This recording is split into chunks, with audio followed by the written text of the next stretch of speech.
Hello, I'm Ryan Reyes. And I'm Dominic Angel. And I'm Rick Macias. And together we are Un Poquito Podcast. Un Poquito Podcast. Exploring Latino culture.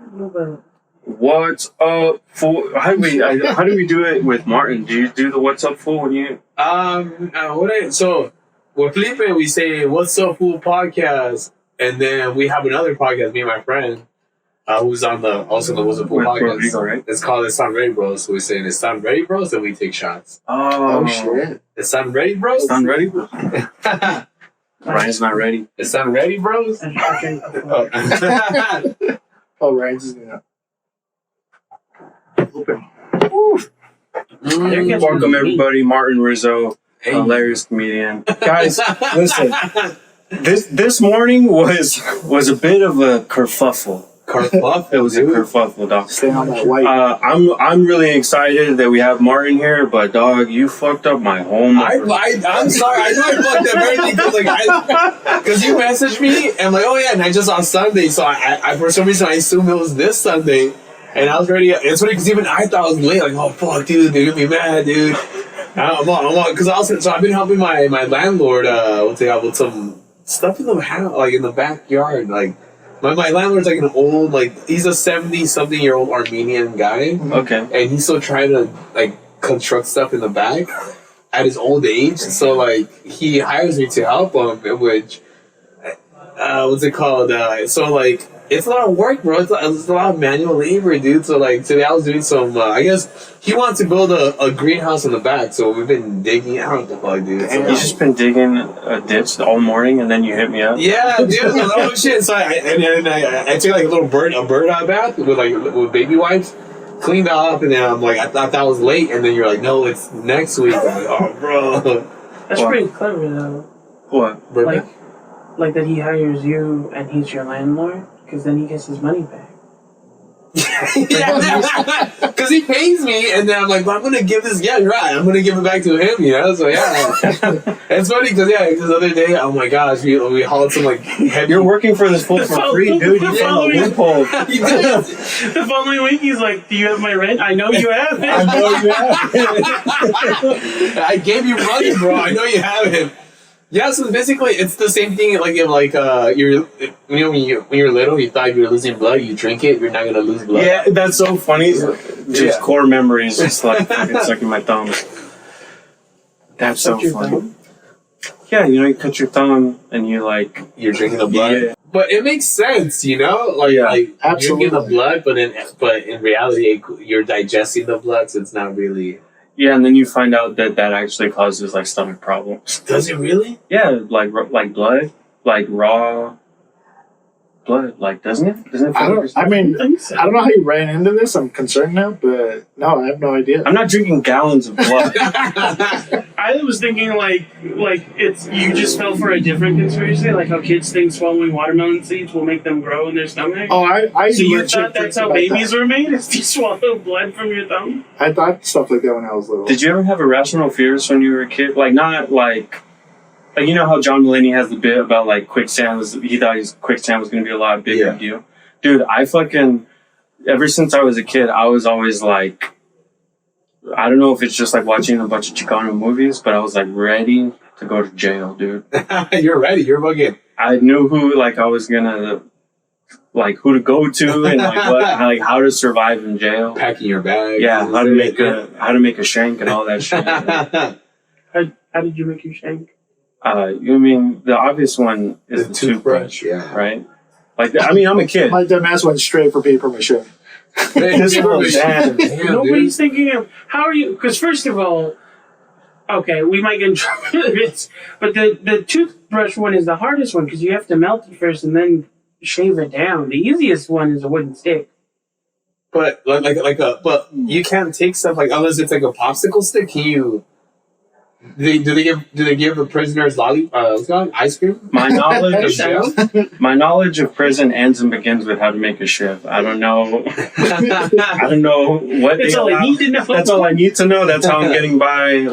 I'm imagining this is 12-year-old Dominic talking. Yeah. I don't even know shit. I was always afraid of even thinking about how to prepare for jail. You're manifesting it if you do stuff like that. Like, if you really prepare and like think about how to survive, like that's where you're gonna end up. I didn't even think about what I was gonna do to get in jail. It doesn't matter, dude. Because you thought it was eventual. It just wasn't happening. Yeah. That's not Right. the part you need a plan for. Graduate from high school and then you go to jail. Damn, they're indoctrinating the Latino youth. I just found out right before we started recording that you're kind of from, I don't know how much you want to give away, but like, Tell them everything, dude. I don't care, man.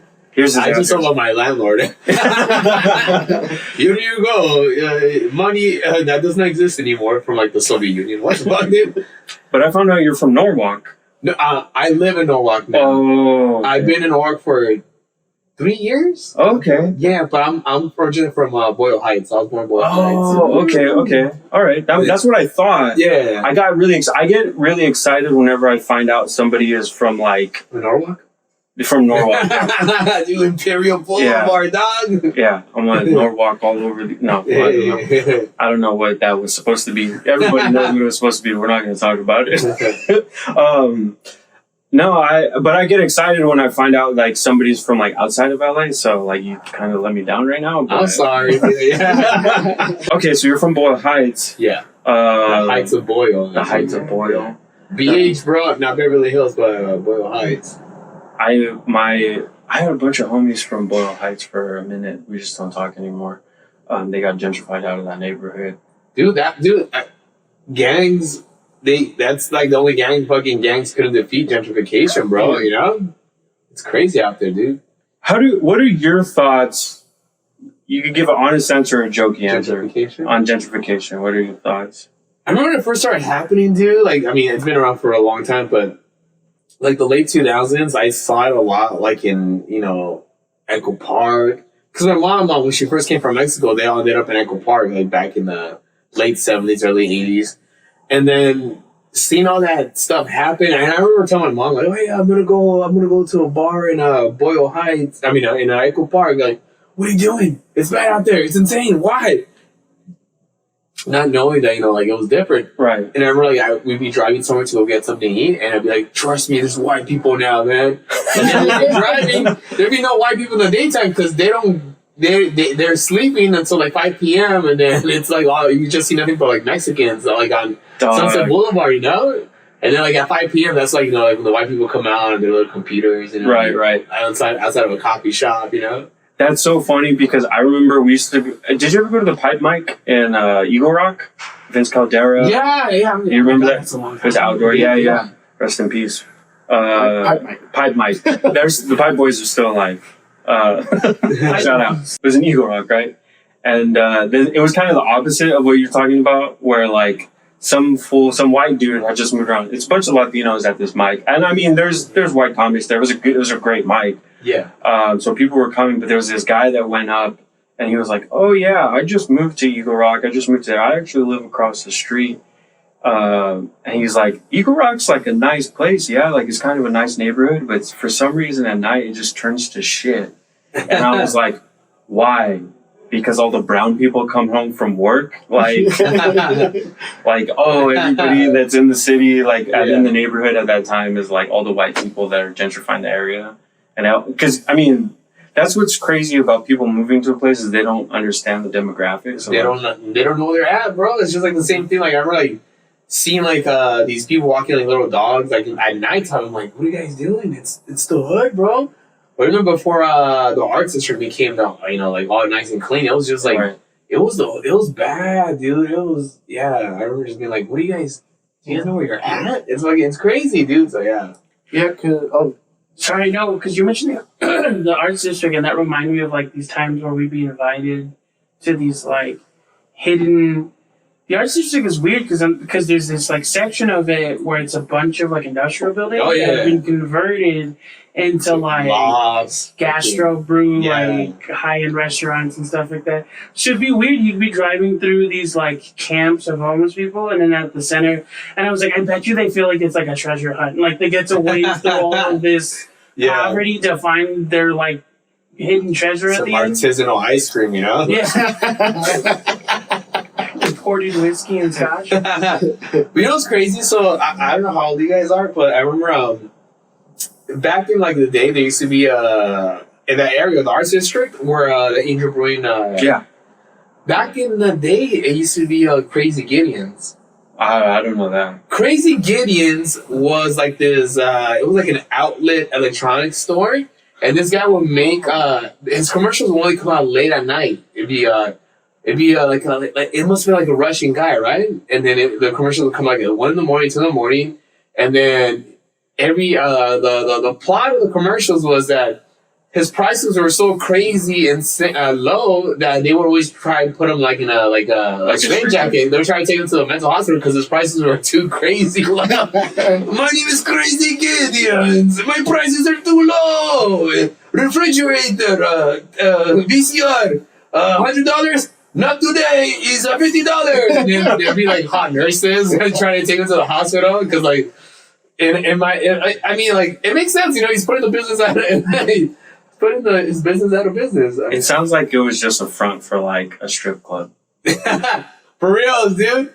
But it's funny because now that guy, he sold that building, Right. And now he's living his life, and then they still name a beer after him. Oh, really? Cool. Yeah.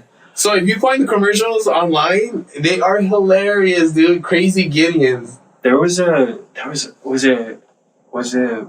Crazy Gideons. Was it Angel City Brewery or there's also Arts District Brewery, right? Like, there's an Arts District Brewery? There's two big breweries. There's a Worst Coochie. The worst coochie? Worst Coochie, yeah. Yeah. The worst coochie. The Worst Coochie. That's how I spell it, dude. That's in the Arts The District. worst coochie. That's what the worst coochie is. No, I wish I remembered what the name of the beer was. Because I went for a birthday party, and it was the brewery that's closer to Bar 82. Oh, but That's is that Angel the arcade City. one? Yeah, that's the. I think that's Angel City. Okay, so it was Angel City, right? So we went to Angel City for this birthday party, and I was just trying beers because, you know, they have a huge menu. And one of them, I don't know how to describe it other than, and I made everybody taste my beer. I probably was a super spreader night that night.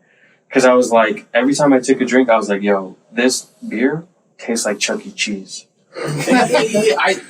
Okay, what do you mean by Chuck E. Cheese? Like the pizza? No. The smell, the feet? Like, Parmesan pizza. It might have been Parmesan. Yeah. I don't know. Like, I can't articulate it. It's one of those drunken nights where, like, It just makes it sense. just made sense. Everything clicked. I was like, I would take a sip and I was like, yo, this beer tastes like Chuck E. Cheese. Yeah. And everybody's like, what the fuck are you, like, you're crazy. And then I'm like, I was like, it got to the point where I was like, you gotta try it. Like, I was giving it to everybody. And I was like, this tastes like Chuck E. Cheese. And they were like, how does it taste like Chuck E. Cheese? I'm like, just try it. And then everybody that drinks was like, yo, this tastes like Chuck E. Cheese. It tastes like when you walk into Chuck E. Cheese. Like, The that smell? It's like that mildew from the carpet, dude. Yeah, it's the You know what I mean? mildew. It's the I don't smell know, of it's just- cheese. It smells like 90s. I don't know, like early 2000s, bro. It Yeah. sounds like a commercial for David Lustig. Do you miss that? And you're Do an you adult miss now? giant video games and prizes, but still want to drink beer? I wish I could remember the name of the beer. I would reach out to them for sponsorship. Pasquale's, dude. Pasquale. You remember during the pandemic when Chuck E. Cheese they were really trying to like stay afloat. So they on Uber Eats they changed because nobody wants to fucking order pizza from Chuck E. Cheese, you know. So they changed the name of the restaurant to Pasquale's, which Pasquale's Pasquale's is the dirty cook that plays the drums, the greasy guy with the curly hair. You know, that's his name. Pasquale's are like. Wait, so they changed the name to Pasquale's Pizza, and then people that are ordering Pasquale's Pizza are like, why does this look like and taste like Chuck E. Cheese pizza? And then people find out that that's the name of the fucking, that greasy fucking, I don't get that's canceled, like greasy Italian, you know? Yeah, that's playing the drums, you know? Hey, Pasquale, we need you in the drums, you know? That's hilarious. Yeah, I remember ordering stuff from like Uber Eats and stuff in peak pandemic, and like new restaurants are popping up. Yeah. And they were just renaming things and just shipping food to you, and you're like, is this someone's home? Like, I don't know if I'm ordering from someone's house or what's going on. Why does the sandwich have Lay's chips in it? What the fuck, dude? What's the best food you discovered during quarantine? Quarantine? Like, that you got delivered, do you think? Man, so there's this Greek restaurant. You know what? It's been around for a while and I never ate it for some reason, but Dino's Chicken, dude. Dino's Chicken. It's Greek Hell Mexican, yeah. dude. What? I want to say, okay. It's gonna be Dino Nugget. Nuggets. Basically, cause you know how they say chickens are dinosaurs? Yeah. Yeah. So basically, Dino Nuggets are actually Dino Nuggets now. Whoa. That's true. Bro. You know what I mean? Hey, dude. Fucking, hey, 5 years of high school, bro. 5 years. I'm gonna say, yeah, this is what 5 years of high school. Yeah, I'm smarter because I got more education than me, you know? That's for sure. Yeah, dude. I barely graduated. Same. I barely graduated. Oh, yeah? Yeah. Do you guys have, okay, I had an A minus average.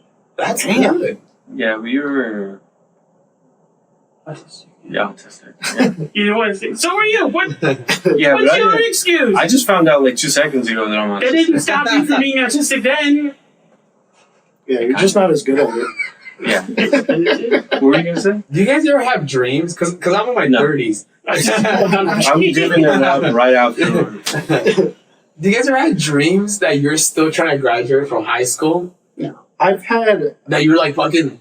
Because I tried to graduate high school 2 times, you know, my senior year and super senior year, you know? So, like, for me, I'm still like, so because my dreams, I'm in my age right now, but I'm still trying to graduate. Like, I'm like, oh, fuck, dude. I'm like, we don't know what the fuck, guy. Why do I need this? like for? your schedule. You don't know which class you're going to Yeah. next and everything. I hate that feeling. Whenever I have dreams of being in high school, my shirt's off. I have the clothes one. dude. I have the clothes one. It's not necessarily like shirt off or just full on naked. I've had that too. But I've had dreams where like I got to school and I was like, guess I'm going to high school. You know, I don't know why. Yeah. You're It just aware, makes like, sense. Yeah, I was like, this doesn't make sense, but it's happened. I have to, No dude. one's questioning it around me. But I show up and I have no socks or shoes. Holy shit. That's it. no socks or shoes. What are you running And like for? somehow I didn't hunt. I'm like, Yeah. you know, one of those. Did you ever have a friend that was like, "What does my dream mean?" Yeah. Yeah. Yeah, I I do look this stuff up. But the dream that I used to have a lot was my teeth falling out, or just like loads of like teeth. Have you ever have that where it's just like stuff keeps falling out of your mouth? I keep that hearing that you can like look it up and see what the meaning is. Yeah, I looked it up and it means you need to brush your teeth. Yes, homie. I like how your brain's like, hey, like, come Hey, on, get your shit together. it's like a roommate, like, hey, it's starting to smell. It's knocking on your skull. So, can I show you guys a Crazy Gideon commercial? Oh Yeah. Right here. So this is so this this guy's getting ads on ads. Holy shit! Okay. Well, I found out that they give ads regardless. Yeah, it's just whether or not you qualify to make money off of it. Yeah. The Google ads. Google's making its money. Oh, for real, dude. All right, here we go. This is it. This is a peak like late '90s, early 2000s. Oh, I remember these.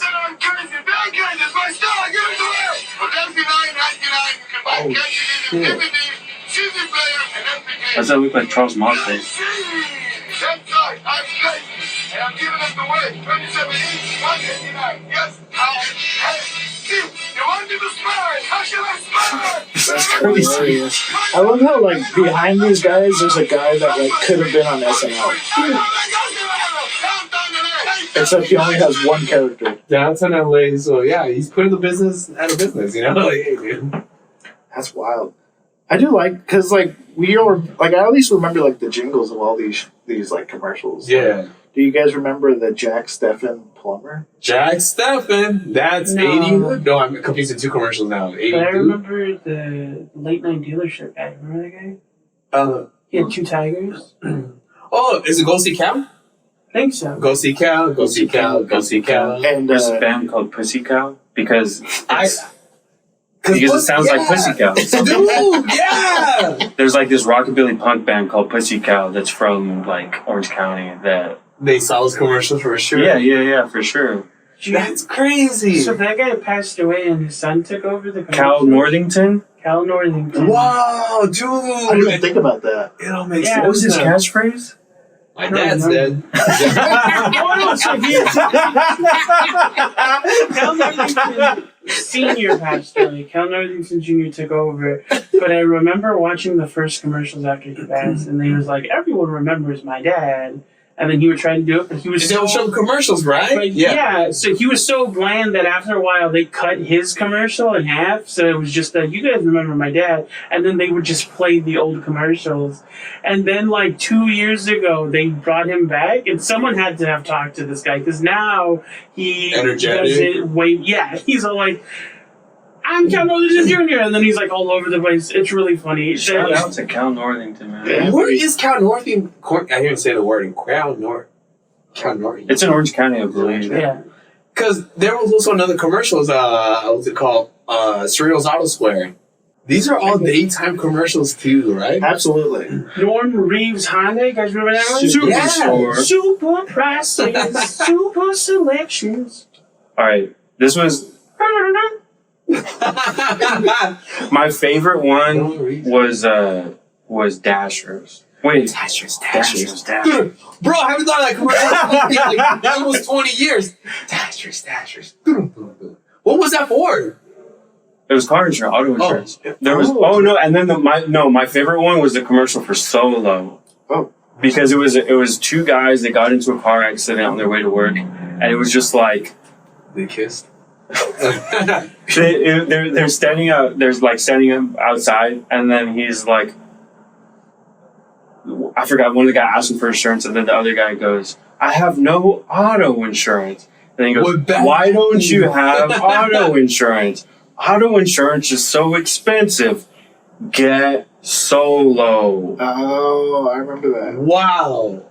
Unlocking memories, dude.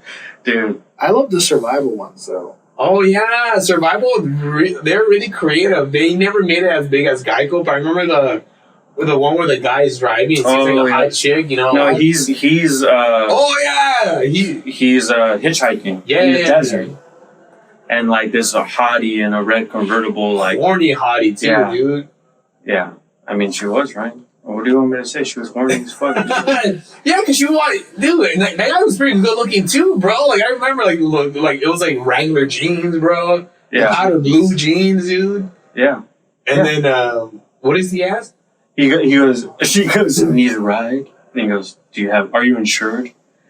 Of course. By Survival? No. I can't take that ride. Survival. I was so mad as a kid, dude. I don't know what the fuck was going on. I didn't have pubes yet, but I was fucking mad, bro. Why would you fucking take the ride? Who cares about it?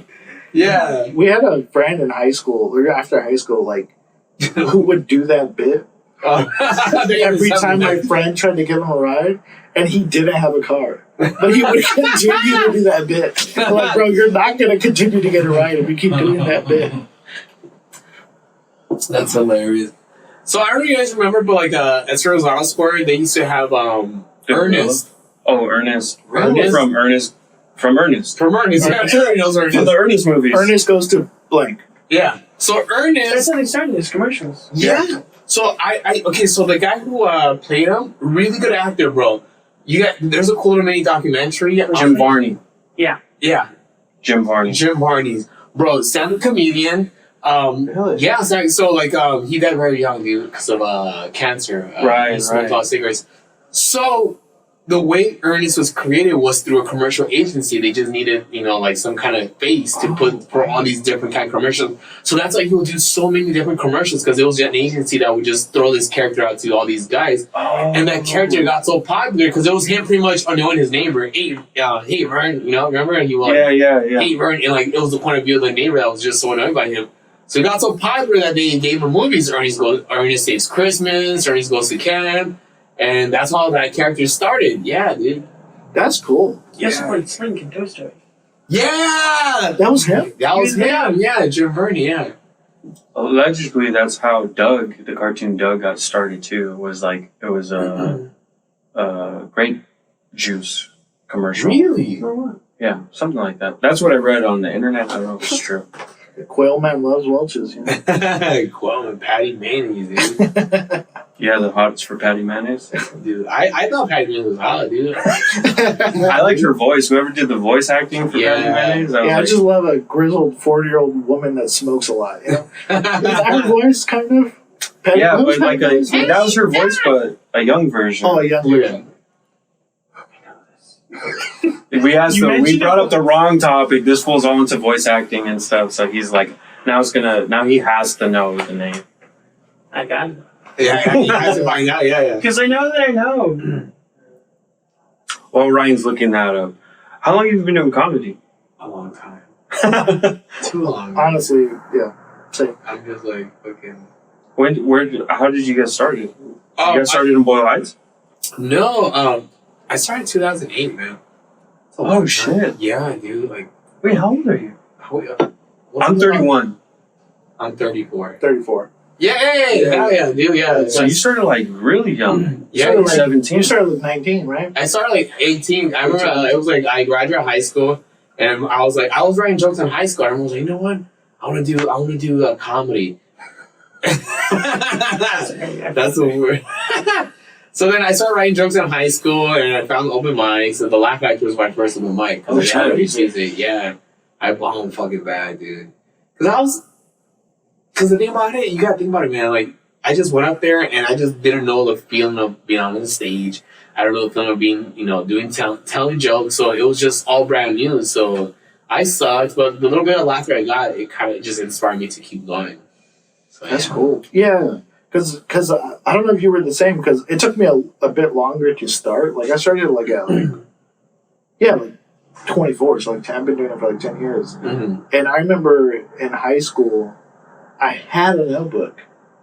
And I used to write poetry too, so I wasn't sure what I was doing, but I would also like write funny stuff and things down to like make people laugh. And Yeah. I didn't realize like I was trying to do stand up the whole time. Did you have Yeah. like a little notebook or anything? I had a notebook, and I remember I would say the same jokes to my friends over and over, and that's when I found out, oh, that's kind of like a routine, you know? Yeah. Because I used to work at the movie theaters in Alhambra, and I was an usher, and I was like always making jokes. Yeah. I used to make I had so many usher jokes.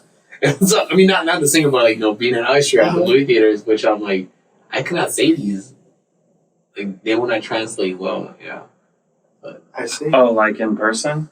Or like on stage? I initially I wrote all these jokes about being an usher, but Oh, like. just, yeah, but it's just like I'm like it wouldn't work, you know. 'Cause it was just like inside jokes with me and my usher friends, you know. 'Cause, like we were nobody remembers ushers at all, man. Because I remember even when I went to the movie theater before I became an usher, I remember fucking how ushers looked like.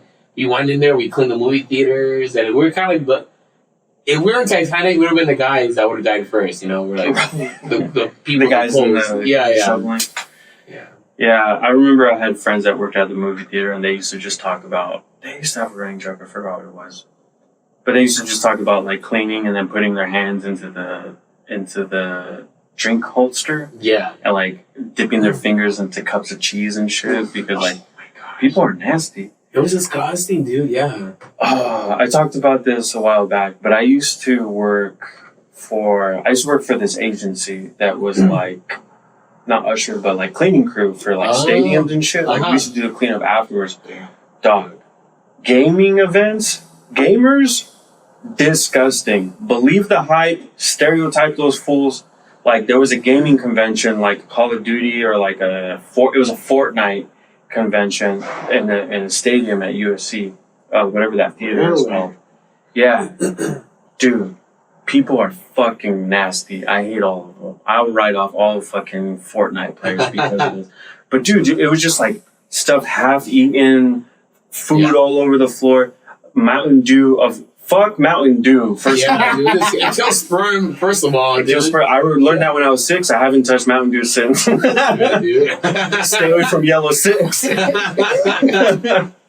But yeah, dude, people like Mountain Dew sponsor them. So there was like open cans of Mountain Dew that nobody was drinking. Like Nobody really finishes Mountain Dews, bro. they're disgusting. It is. I don't like them. Cold Breath's the only good one. Actually, you know what? I never touch Mountain Dew, but when I do, Code Red. with Taco You Bell. tried voltage? I don't think so. Raspberry. You know what? You know the most disgusting soda I used to like as a kid in that range was Surge. Oh my Oh, gosh. of course. Didn't Surge get discontinued? Yeah, because it had so much caffeine in it. That's Yeah. what Is that why I have a caffeine addiction to this day? that Surge, literally, Surge was. Somebody did like a podcast or a video, like something on this. Really? Surge was created as like a challenge, like to somebody. and it was literally like how much caffeine or how much sugar could Surge came about because of a weird marketing thing. Like whoever came up with the idea was a challenge for them between like peers. It's a much more interesting story than I can like. Now I want to know. It was like Four Loko for kids. Yeah, That's yeah. really what it was. Yeah. Four Loko was insane, bro. I remember getting drunk and couldn't sleep, dude, because it was just all the caffeine. That's crazy. I remember me and my friends, we used to drink it like, we were like 23, 22.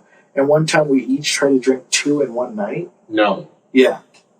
Yeah, I remember being awake and I drank like 1.5. And I'm a little chubby, but I'm still 5'6", you know? So like, I remember throwing up like the most colorful throw up.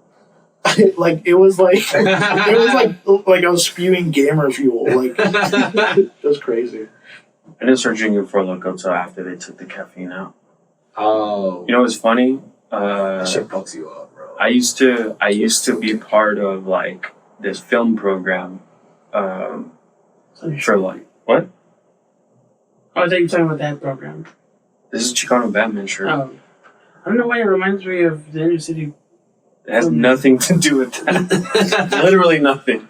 Anyway, I was part of this program called Inner City Filmmakers, and it was like a program for people like 18 to 22. They gave them job training and they helped them get like work. It's still around, I think. They help them get work in the film industry. Oh, okay. I was thinking of another one. There's street lights or city lights. There's something called city lights, and there's another one that I don't know the name of. There's a ghetto one, Job Corps.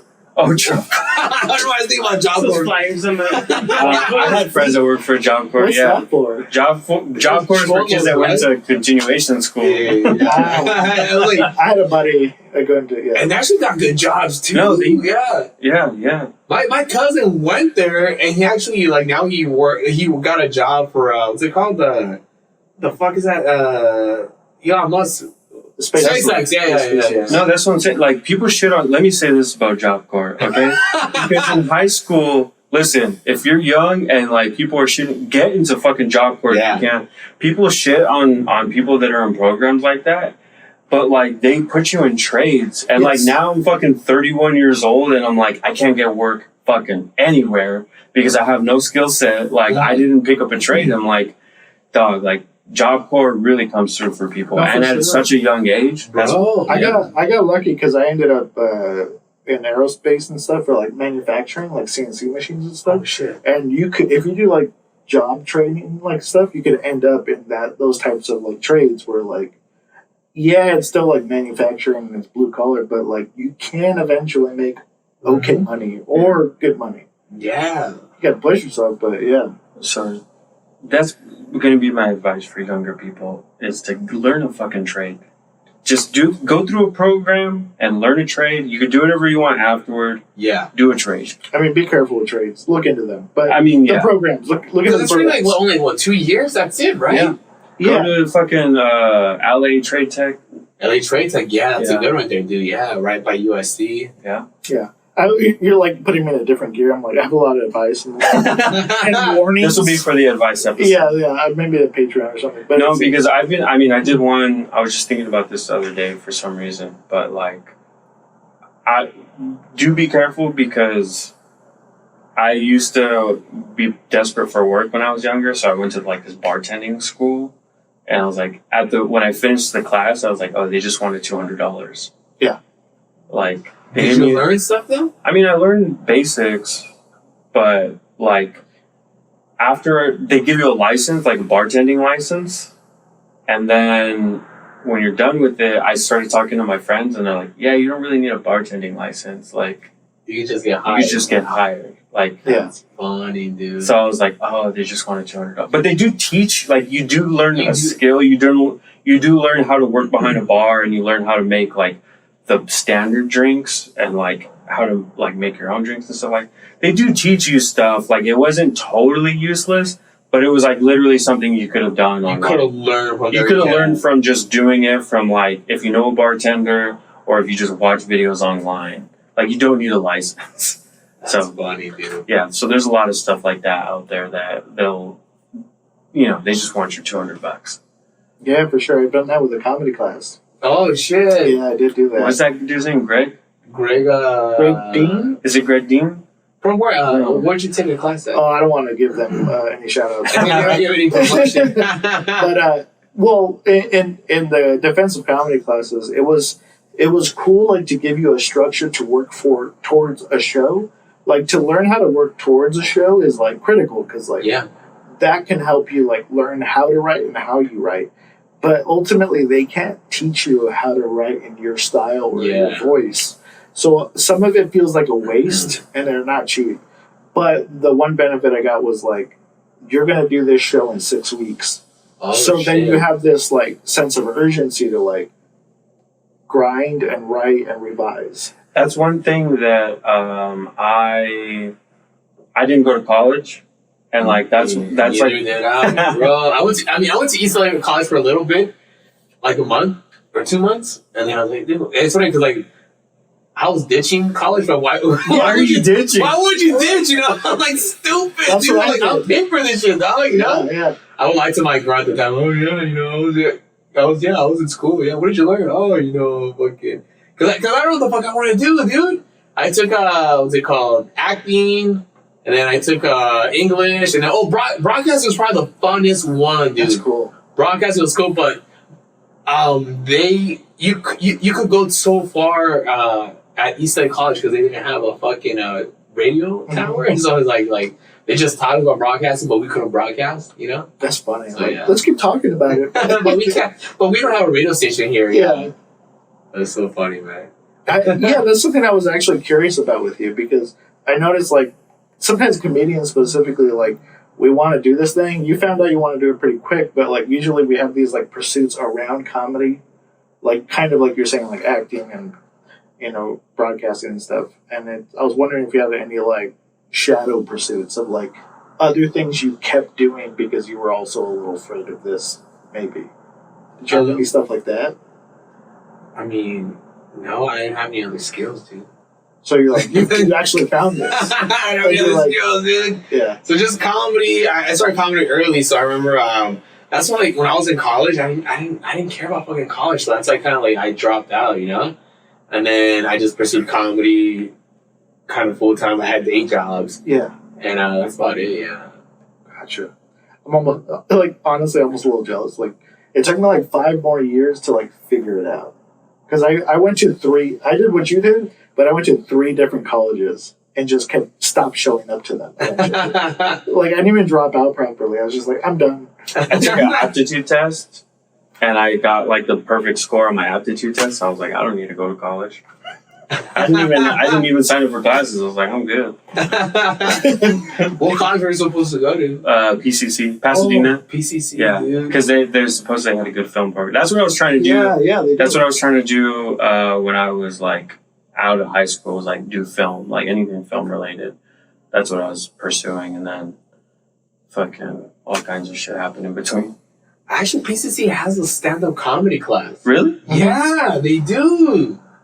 Yeah, they do. And when you graduate, you perform at the Ice House. Yeah. Oh, that's sick. Yeah. You know, people talk shit about. Obviously, there's a lot of shucksters.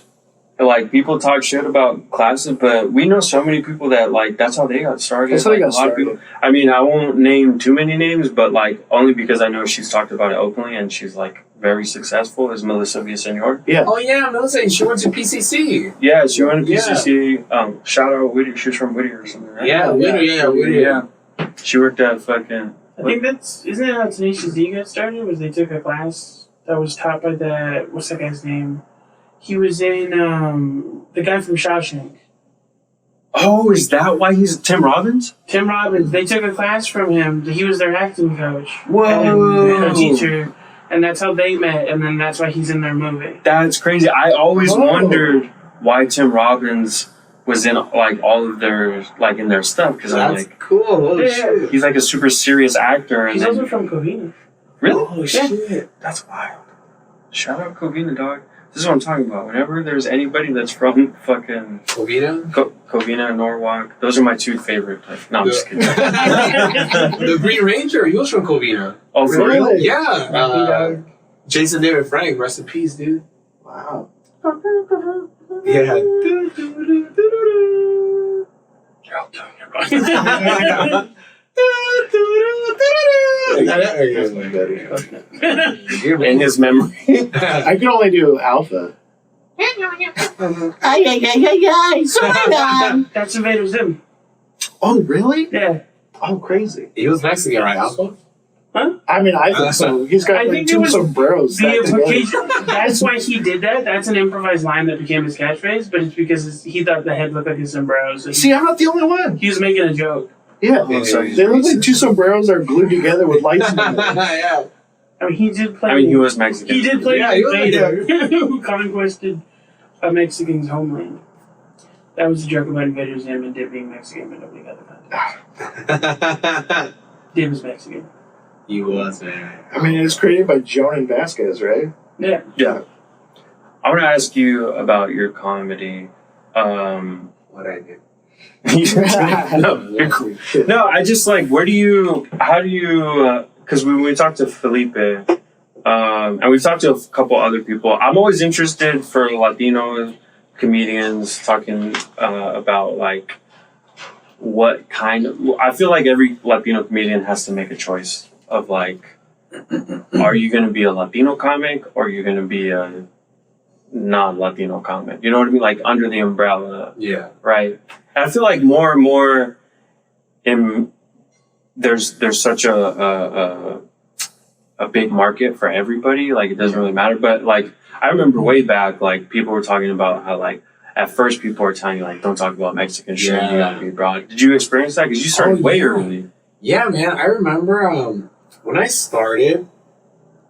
I feel like nowadays it's more socially acceptable to be like Latino. Now, not that it wasn't, but because I remember a time like when I was like in middle school or even like elementary school, we were kind of embarrassed to say like talking Spanish or fucking say that you listen to music in Spanish. But then like around like the mid 2000s when like I know it sounds kind of weird, but like when Daddy Yankee came out, like that Gasolina song, it kind of made a shift where it was cool to listen to music in Spanish because it was kind of more modernized for like the younger crowd. Yeah. It became more like, oh shit, this is like hip hop, like Spanish, but kind of but it's it's different. So when Daddy Yankee came out, what's it called? Like it was cool to listen to this music, and then they started playing it like at quinceañeras, parties, and then I remember around that time. So that's why even like like you guys, and even like other outlets like Pero Like and Me Too. Before those guys, before everything like that, before all these Latino podcasts, like 15 years ago or 16 years ago, there was LETV, there was what the fuck was it called? There was shit. There's like these like little channels that were kind of like for like Latinos. There's those Mundos. Mundos was like it was more kind of like it was for like the millennials or like the it was kind of like it was for people that kind of spoke what's it called, that were like spoke the Spanglish language, Oh, like Ponchos? Like Ponchos, yeah. So they were aiming towards that before the internet era came in, and like around like the 2000s, people like those bitches like Pero Like and Me Too came along, and it was kind of like, yeah, they kind of like it was a combination of that and like like the decade before, where it kind of bridged the gap between being it was socially acceptable to be more Latino, speak Spanish, and just embrace that culture, So I remember when I first started doing open mics, the only other Latina that I would see was Melissa Villaseñor. Oh, really? Oh, Yeah. so you guys started around... She started before me. Okay. But she did the Laugh Factory camp, but I remember I would see her at the open mics, and then me and her kind of, what's it called? We got along because I went to Alhambra High School. Okay. And then she went to Ramona Convent, the all-girls school, which is right there in Alhambra. Oh. So yeah, so we talked about that. And yeah, I remember around that time, what's it called? What was it? The Cholo, what the fuck was it? Oh, George, when they did the Latino, what the fuck was it called? The Latino Kings of Comedy. Oh, yeah. Yeah, so that kind of, with George Lopez and all that shit, so it kind of like, it sped up the whole, like the being cool to be Latino and stuff, yeah. So like, the whole Latino scene was still kind of brand new when I started, and then it wasn't until like I feel like 2014, 2013 when it was just cool. Well, that's when like Fluffy started popping off. Yeah, around those times, yeah. Felipe started getting noticed. Yeah. Because of that. And like, I mean, there were people like Melissa, like she also started getting popular, at least in comedy. I don't know. It's hard to gauge because I was like a fan of comedy, so it's always hard to gauge of like how popular somebody is. Yeah. Because I was like, oh, Melissa Villanueva, she's hilarious, she's all over it. And then she gets SNL. It's like, oh shit, that's crazy. Well, she had a little bit of a bump because I don't remember how far she made it, but she was on America's Got Talent. Yeah, right. Yeah, 2011, yeah, I remember, yeah. But you know what? I feel like everything kind of changed with like Instagram and Vine, like around like the mid 2010s, because you start seeing all these pages pop up, you know, like the whole like So Mexican. Right, yeah. Food's Gone Wild came out. Yeah. So that kind of solidified that whole like scene, you know, where it's just like you could find your audience. It didn't matter, you know, like because back then, like how you say, like they will tell you, dude, don't talk about being Latino. You want to be universal. You want to cross over. But now it's just like because of the internet, you can just find your audience, dude. Right. Because I feel like with you, not to tell you how you are, but I feel like you're like from what I've seen of your material and like when we did that show together, like seeing you perform is like. You don't talk about being Latino, like you're not like Latinos this, white people this, like, but you're very much like who you are on stage is just expresses Latino, like you. Yeah. You know, it's like it's. I wouldn't say it's for Latinos, but it is very much like it's very relatable to like the Latino community. Yeah. Like I know everything you're talking about. You know what I mean? Yeah. Because I remember like even getting to that point. I remember like when I started, it was kind of like, you know, like very like because my favorite comics growing up was Demetri Martin, right, Mitch Hedberg, fucking Ronnie Dangerfield, George Lopez. But then I remember just doing. I thought I wanted to be like kind of like a one-liner monotone comic like that. Oh yeah. And then as you know, I met other people. I was like, you know what, my voice, you know, like this is who I am. You know, like yeah. Yeah, it's interesting. Like. You run into that a lot where, like, the stuff you respect isn't necessarily what you are. Yeah. And you have to, like, I know myself. like, oh, crap, I can't just, like... But that's good, because then you're not just, like, a copy. You're not just, like... Because, you know, they'll be like, oh, there's a bunch of David Tell babies running around. Oh, yeah. Like, still to this day, people are, like, copying David Tell. Yeah. His essence and stuff. That's cool. Yeah. You were, like, finding yourself. No, yeah, sure, yeah. Yeah, I feel like that's a common thing when people start doing comedy is their first instinct is to emulate who they watch. Yeah. But for me, the ironic thing is like whoever they're imitating, to me, they always sound like the same person, which is like, we've talked about before, we call it the comedian voice, where it's just like, it's just a generic like tone that people have when they're trying to imitate comedy instead of just like work out the stuff that's in their heads. Or like well, how did it go? So guys, don't you guys hate it? Or right? Like it's a lot of it's honestly sounds like masking, which is a narcissistic thing, where it's just like they're saying the things they've heard rather than just like forming a thought in their own. Yeah, because it's scary to be the parts of yourself that you think are annoying. But people might like that, you know? Like they might think that's funny. Because like I'm really like like sometimes like really monotone and like right, and like, you're like obviously like really monotone. So like, but also like I realize like people aren't expecting certain things to come out of my face, so that also works. And I was like, oh okay, I'll just like myself. The surprise element, yeah. Like before, I want to say before like 6 years ago, my most popular joke was a fart joke. When did you feel like you started, like, do you remember a moment where you're like figured out like, oh, this is my voice? Man, there's different stages. I still feel like I'm still like learning, you know? Like I feel like people always evolve, you know? Yeah. But I feel like what I am right now, they like, you know, so far, I feel like maybe like 2013, 2014. Okay. It's kind of been like, it was the same, you know, just it's been like, it's slightly a little different, but it's kind of just been the same consistency. since then. So yeah. So that was like doing like almost 8 years in. Like 8 years now. Yeah. That makes sense. Yeah. Does that make sense? 8, 7 years. Like 7 years in. I feel like there's like people, their paths are always different. But I feel like when anyone's consistent, like around like 6 to 8 years, their voice starts to like actually form, and the comedians start to trust it. Yeah. Especially when you're able to get long sets. Like I just started doing like 20, 25 minute sets. And that's when you really start to figure out who you are, because you're not just like, oh, I gotta get all the punchlines. Yeah. Doing short sets can help you for sure. Like some of my best sets I've had are 2 minutes, like get to the point, strong jokes, just be funny.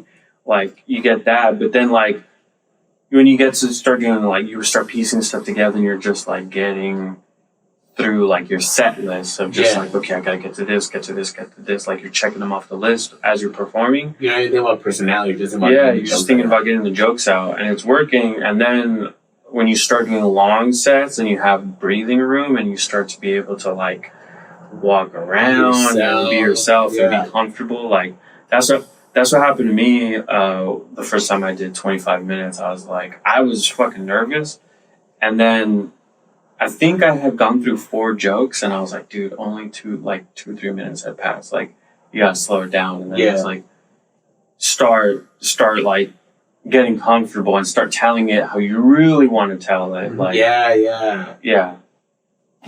You know what? But I feel like also like, because I don't see it takes that long to find who you are. Because there are those comics who just started, but they're so fucking funny, and they already know who you are. That's how Ryan was. Like, Ryan, the first time he went up, the first time that I saw him go up at the Ice House, he fucking crushed. Like, and that was like the second time he had done stand-up. And then, and it's always been like, I will always say Ryan is one of my favorite comedians. But yeah, I mean, I don't want to speak for you, I'll let you talk, but it was just like, Ryan kind of figured himself out like immediately, and now it's just about getting the material, like getting the actual material. Yeah. How was that? Ryan's so frustrated because he's just like, what do you want me? He says that, he says this all the time, but it's like, it's not a cocky thing. I just agree with you. Like, it's this weird thing of just like, there's this thing in people's heads where the thing about being humble is the thing that, I understand the difference between being cocky and like, or let me restate that. Being humble has always been a weird concept to me, not because I don't want to be humble, but because I don't know the difference between just acknowledging that I'm good at something and being cocky. Because in my head, it's like, I'm not being mean about it. I'm not like boasting about it. But when someone tells me I'm good at something, I was like, yeah, I should be. I've been practicing. Yeah. like I do the balloons, and I'll have family members. Good. Oh my gosh, dude. I'll have family members. Oh yeah, I made a unicorn. Sick, who knew that I started this almost a year ago, and they'll be like, "Wow, you're actually really good." I was like, "Yeah, I hope so." That's a good response. Yeah. Because, and the way I put it, the way I can compare it to is like, because I skateboard, right? And I remember growing up, there'd be those kids that were just naturally fucking good. No practice. I'm those guys that need to practice to be where I'm at to at least get, like, however good I am right now, it's because I've been practicing. But there are those fucking kids or people that just fucking no practice, but they're just naturally good. So it's just like, and I feel that's how it is with comedy. Because like, there's this comedian too that's fucking super funny. Ken Flores. Yeah. I don't think he's been doing it that long, but he's just a naturally funny guy that just fucking it's just funny. So it's just like, and I could just be like, dude, this guy is just so fucking funny. He can just say anything and it just comes out funny. You can tell he's always the funniest guy with his friends at a party, because it's just like the way he talks and stuff like that. And just that's how it is when I feel comedy. It's like, and you just you can be super funny from the beginning. You know who you are from the beginning. You just get it just clicks. And there's other people that just like been doing it for so long. And it's just like I've seen it. So yeah. Yeah, I feel like there's these people that are like pretty talented pretty quick. But I also feel like, yes, I think that exists. Some people like get better to certain things. Yeah. But like sometimes when you investigate that, just because they weren't doing this specific thing for a long time doesn't mean they weren't learning these skill sets Yeah, that's at a true. younger age. Absorbing like information from like different. Yeah. Yeah. Like maybe their families have always been performing this way, Yeah. or like you look like at Chappelle or like I'm like just picking black artists, Chappelle and Tupac, like they went to art high schools. Yeah. And then it's like from our point of view, just in comedy, like, damn, they were a 16-year-old writing this stuff. And it's like, yes, but they had all this education and support and like knowledge Yeah. of what their point of view was and who they were, even as a kid. And where we come in and we're like, oh, we got to figure this stuff out on stage. And it's like, not to like discredit either side, but it's like, sometimes I feel like that context is important for people that want to do these things because they get down on themselves and it's like, actually, it's just like honesty and like effort. You know? Yeah, especially when you're, we're in our 30s now, and it's like there's young people starting that are like so funny. Yeah, and absolutely. like people popping off, people like even like people. So I mean. Matt Rife is popping off right now, but that fool's been doing it since he was like 16, 17. A long time. I remember when he first came to LA, I used to give him rides, bro. Oh, for real? Yeah, he was just like 17-year-old kid, didn't have a car.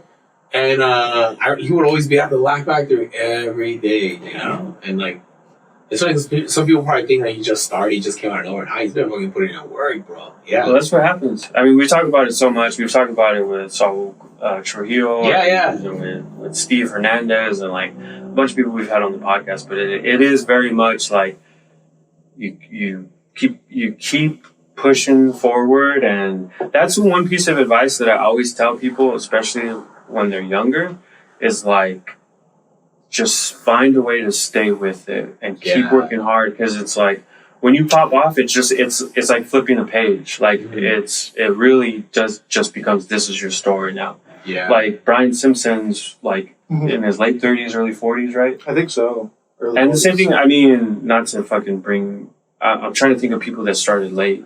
Dean Delray started late. I mean, Rodney Dangerfield. Oh, yeah. There's so many people that either started late or got there. Mark Maron. Yeah. Like Leslie Jones, too, dude. Leslie Jones. There's so many names, like so many people that. What did you say? Oh, he said Ray Romano. Oh, he Ray started Romano. like in his late 20s. Yeah. Yeah. And like, it is a weird thing because it's like people feel like if you don't break, like Matt Rife is 27, I think 27, 28. I just did the math recently because I saw a video from 2013 when he was 17. I was like, okay, how old was I in 2000? So, so he's like 27, 28 right now. And like, but he's also put in 10 years of work. 10 plus, yeah. And like, it's not about it's like, it's the same thing with like exercise when people want to get fit. It's like the best time to start doing something was yesterday. Yeah. And it's like, if you want to, second time is right now. Yeah. So it's like, yeah, I wish I would have started when I was 18. I wish I would have started, like earlier than I did. And I wish I would have gone to more mics when I started and stuff like that. But I didn't. But now I have the opportunity to do that now. And like, you see so many people that if you just stick to something, like it's not gonna happen for everybody. I have to disclaimer, but like it can and it will. I will say it will. I don't know, but it really can. And the thing is that you learn to find your success. Like not everybody's gonna be a superstar. Not everybody's gonna go on Rogan or any path, But like you could become a super successful traveling, working comedian. Yeah. And make your money off of just stand up.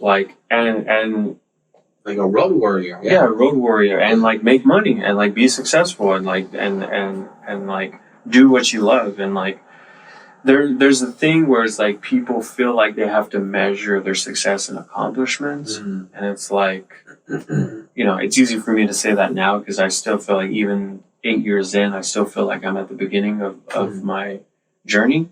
But it's like, you gotta kind of learn how to like always want more, but be okay with where you're at. Yeah, look at the accomplishments for sure. Because like we're all living the dream, man. We're all doing stand-up comedy, and it's just crazy because there are a lot of people that like want to do that, you know. Because the way I look at it is just like sometimes I feel down on myself, like, oh man, I'm not where I want to be at, you know. But then I'm like, the people, I'm like, oh, they should have like a real career. But then cops, doctors, firefighters, all those motherfuckers go to comedy shows to watch us, you know. Right. Yeah. Yeah, you know. So it's just like they look at us like at a different light, like, oh, it's fucking cool. But then when like I don't really, you know what I mean? Like, does that make Yeah, sense? no, I've worked in warehouses where like people tease you for doing comedy, but then it's also like they're like they tease you for wanting something more, Yeah. but it's also like they still like it. They're like, that's cool that you do something else. Yeah. Like that's cool that you do comedy.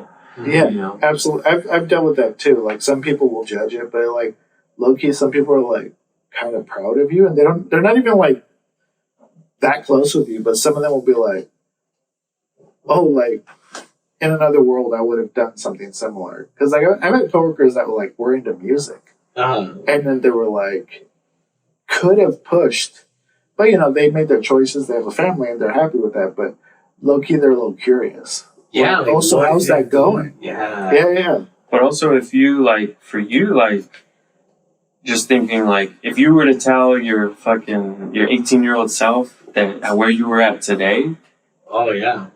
you're at 18, you're like, that's awesome. I'd be tripping. Like, oh shit, really? What Yeah. the fuck? Like, oh, Traveling really? the country, Yeah. making money doing stand up, like paying your bills with jokes. Yeah, it's just about like I think about just stepping back and looking and like, oh shit, okay, cool. Yeah. You know? It's not that bad. It's funny, you know. Yeah. It's awesome. Yeah, I just realized that they'd be more grateful right now. How do you? I don't know if you talk about this or if this is touchy, but how do your parents feel about like? Are they supportive or? My mom's cool. My mom's always been supportive. Yeah, because I remember when she saw that I got paid, you know, because I did a couple commercials a long time ago when I was like in my early 20s, and she was like, "Oh wow, there's other ways to make it, you know. There's other ways to fucking."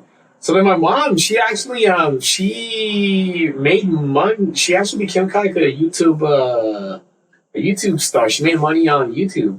Really? Yeah. So the thing she would do is the way it started was when Jenny Rivera passed away. She filmed something on a camera. She uploaded on YouTube, and it got views. So then she started doing more kind of like, you know, like these little what's it called, listicles. You know, top 10 stars that had regular jobs, top 10 stars, and dude, she fucking. That's where we find out I your probably mom seen- owns Watch Mojo. She's the voice. She was No, Watch his Mojo. mom is a Latina. Would be called Watch Mijo. Rizo, shout out. Thanks for being here. I'm sorry, I fucked up your day. Oh no, you're good. No, it was cool. Oh shit, dude. You didn't fuck up our day. We got through it, and honestly, I'm glad these things happen. It's supposed to happen. You know For a what I reason, mean? yeah. Like it happens for a reason. And, Hell yeah. we're happy to have you, and like a lot of fun. There's so much that I wanted to get into. It was just like seeing you specific. I just want to touch on this real quick. Was like, so we had Felipe on, and he invited me to go do a guest spot at Ontario Improv. Yeah, that was fun, dude. Yeah. Dude, it was a fun show, and that was the last show of you guys' tour, right? Oh yeah, that was before Thanksgiving. Yeah, it was the last. Yeah. It was the last show, so I was like very fortunate to be there. Like that was a crazy experience for me because You killed it, man. Your family was there. Yeah. Thanks, dude. I appreciate that because that's the first time I ever played for like a club, and like for that stuff, for it to be 2 sold out shows, and like I was nervous because I like to get places early when I don't know what's going on. Yeah. I'm like, I would have been there. If it was up to me, I would have been there. I would have opened the door with them. Like I would have been waiting on you guys, you know. But what ended up happening was because like I went and got a haircut. I got my those clothes were brand new. Oh They shit! were, Right like, there from the mall. yeah, like I went to the mall. I got a haircut, and then I fucking went straight there, and I got there 20 minutes before the show started. I was like, oh, fucking nervous as shit. Because it gives you just enough time Yeah. to meet everybody, say what's up. Everybody's super welcoming. and then like kind of run through like how the show works. Yeah. And then it just starts. And then I'm like, oh fuck, I gotta get pumped up. But dog, that was a good milestone in like my comedy experience. And like to see you go up, this is what I didn't mean to just talk about myself, because like what I wanted to say was like seeing you on What's Up Fool and your podcast, and like seeing you perform as like a host, and like just like I remember the whole night I was just like, damn, like these guys have this shit worked out. Like it's like a well-oiled machine. It looks and like I'm fucking. I'm up there like, oh, what do I do next? Damn, that's great. No, because I mean I feel that too, because I always have anxiety when I go on stage. But I was just like seeing you go up there and like being an MC and having to go up. You don't just get to do your set and go sit in the back. Like you have to be paying attention, and you have to be like keeping the energy going and talking to people in the middle and stuff. So I was like, it was cool seeing you do that. Like it was cool. Very impressive. It's like, cool unless I bomb and I gotta go back out there. Well, that night it didn't bomb. Thank you, man. Yeah, that was great. That was great, man. So I was like super excited to have you on. Oh, here. thank you, man. I'm glad you came out here, dude. Fuck yeah, Glendora. I mean, I can't say the name where I'm at, right? Okay. Yeah. Do you have anything you want to plug? Listen to What's Up With Podcast, the Sound Ray Rose podcast, and follow me on Instagram, Comic Martin Rizo, and yeah, man, thank you for having me, guys. Cool. Hell yeah. Awesome. Hell yeah. Sick, Ryan. And from us, at Un Poquito, don't fly. Sick. Can you check that? I'm like.